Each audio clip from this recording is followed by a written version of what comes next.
Assalamualaikum warahmatullahi wabarakatuh. Apa kabar anak ibu? Semoga kondisinya masih sehat, dan selalu ceria ya.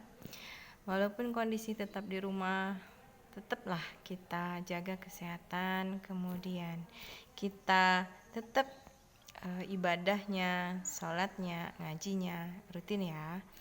Baik, pagi ini kita akan belajar mengenai tematik 2, khususnya mengenai PKN, yaitu hidup rukun.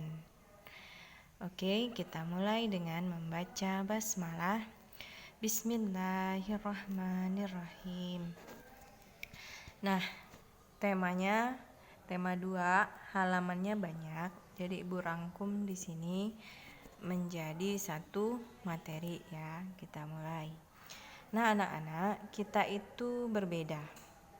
Kita berasal dari suku yang berbeda-beda. Agamanya, kalau kita berada di lingkungan masyarakat, tentunya kita ada agama Islam, Kristen, kemudian Buddha, Hindu, dan sebagainya. Tentu juga warna kulit kita berbeda. Ada yang putih, ada yang hitam manis, ada yang coklat, sawo matang, dan lain-lain.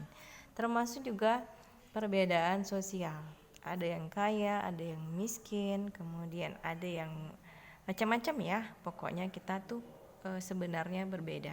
Namun perbedaan itu sebenarnya anugerah dari Allah. Dengan perbedaan itu kita melengkapi. Nah, dalam surat Al-Hujurat ayat 13, hai manusia, sesungguhnya kami menciptakan kamu dari seorang laki-laki dan seorang perempuan, dan menjadikan kamu berbangsa-bangsa dan bersuku-suku, supaya kamu saling mengenal. Sesungguhnya orang yang paling mulia di antara kamu di sisi Allah ialah orang yang paling bertakwa di antara kamu. Sesungguhnya Allah Maha mengetahui lagi Maha mengenal. Nah, di sini kita diperintahkan untuk saling mengenal. Kita beda suku nih, ada suku Aceh, Padang, Jawa, Kerinci, Kalimantan ya. Kita diminta untuk saling mengenal. Nah, dari saling mengenal kita kemudian memahami, oh, adatnya Kerinci begitu, oh, adatnya Padang begitu. Tapi bukan berarti itu dijadikan sebagai bentuk perselisihan ya, tidak. Nah, ketika kita sudah memahami, maka kita akan saling menghormati, saling menghargai, sehingga timbullah toleransi di antara perbedaan tersebut. Nah,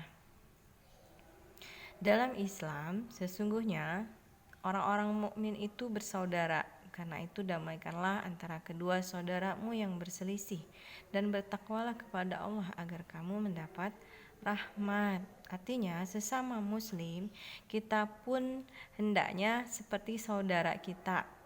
Ada ya hadisnya menyatakan bahwa cintailah saudara kita seperti mencintai diri kita sendiri. Nah, bagaimana sikap kita terhadap yang berbeda dengan kita? Nah, kita kemarin sudah belajar dalam pelajaran agama, terdapat pada surat Al-Kafirun bahwa di situ maknanya intinya kita menghormati, tidak saling mengganggu, tidak memaksakan kehendak. Kita menghormati orang yang berbeda dengan kita. Nah, dengan adanya saling menghormati, menghargai, kita bisa berteman dengan baik. Nah, kalau sudah berteman dengan baik, tentunya akan tercipta kerukunan. Nah, seperti apa kerukunan dalam kehidupan kita sehari-hari? Nah, perilaku hidup rukun di rumah. Nah, contohnya main sama adik, tidak bebalak ya, tidak rebutan, saling melindungi, saling berbagi, saling menyayangi.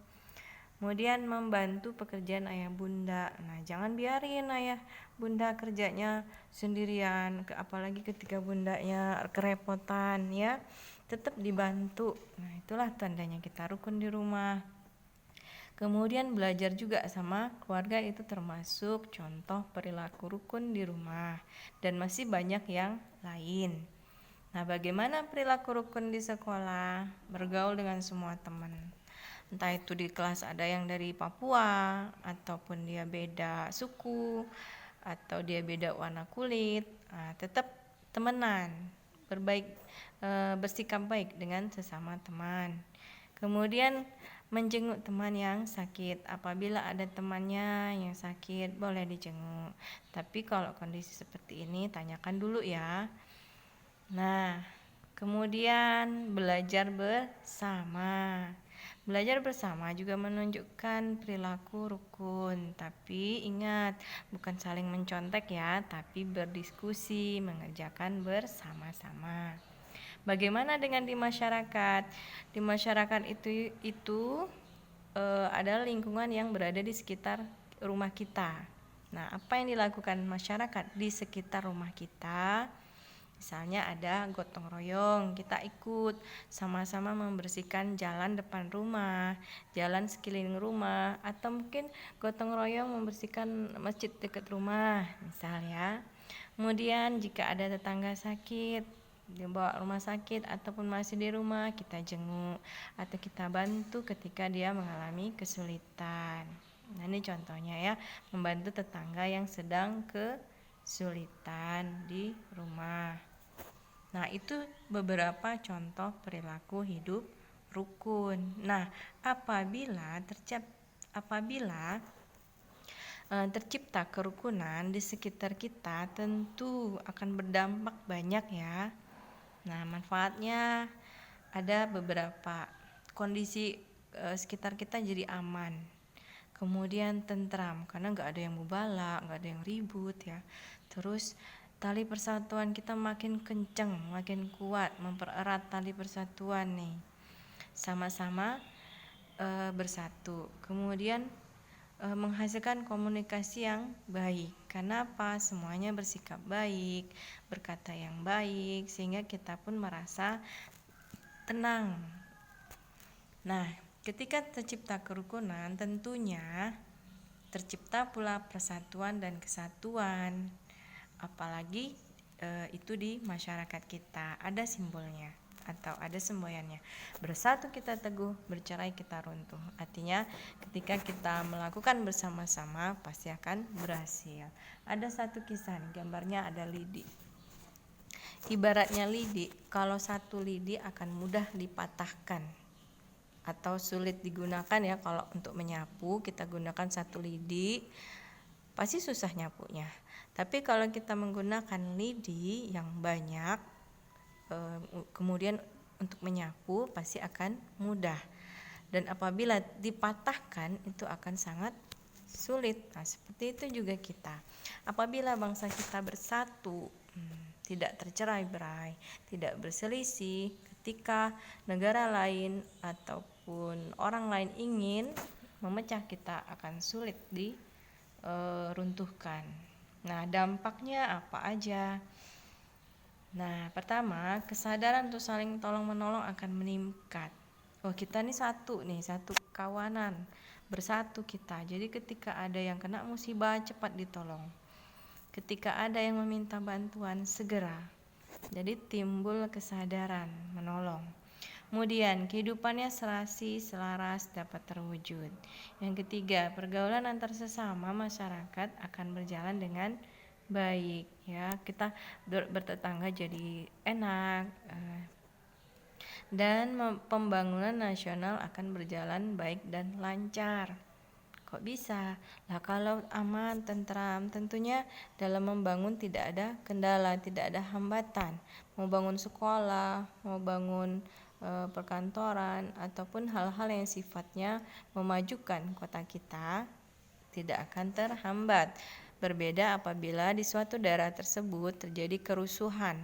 Kalau terjadi kerusuhan, mau bangun sesuatu pun khawatirnya rusak karena dihancurkan oleh massa yang banyak.